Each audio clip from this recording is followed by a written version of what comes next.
So now I've set all those settings back to where they were initially. So let's see what else it's got.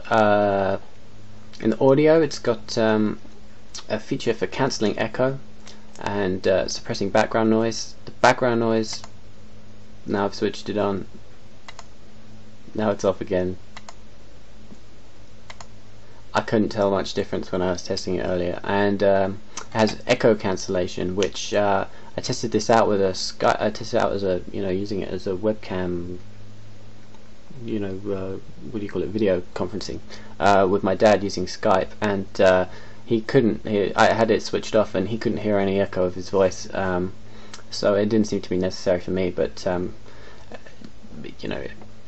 I did test it out by I had my computer set up so it was playing the audio as I was recording it, so it was delayed about a second, and it was feeding back like crazy. And I switched on the echo cancellation, and it was just echoing a little bit instead of feeding back. So it seemed to work.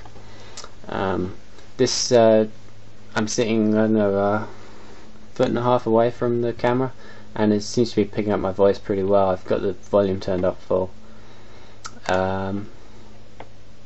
Okay, next up is a bit confusing. This camera and these recent Logitech cameras have something called Right Light 2.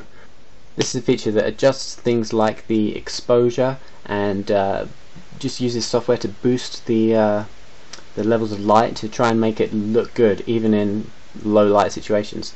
And I'm sitting here in a pretty dark room in an overcast day, and it seems to be working quite well.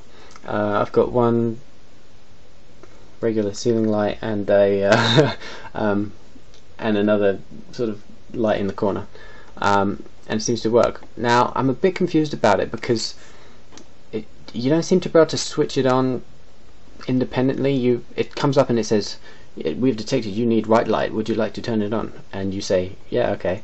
And then, hey. And then it fixes everything and it's wonderful, but it also changes a bunch of things to be automatic. And the important thing about that is that it sets the exposure to be automatic, and the exposure is really important. This is in the next panel of the settings. It has exposure and gain, and I've got them set to manual. This is what the gain looks like. I've just left that. The best for me seems to be just setting that all the way up. And this is what the exposure looks like. It just has these discrete levels.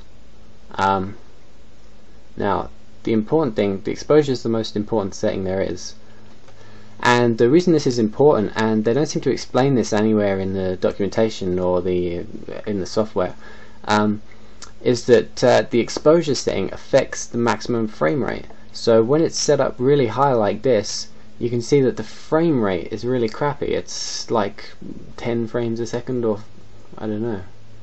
And if I put up, yeah, that looks like 5 frames a second all the way up. And so it gets better as you turn the exposure down.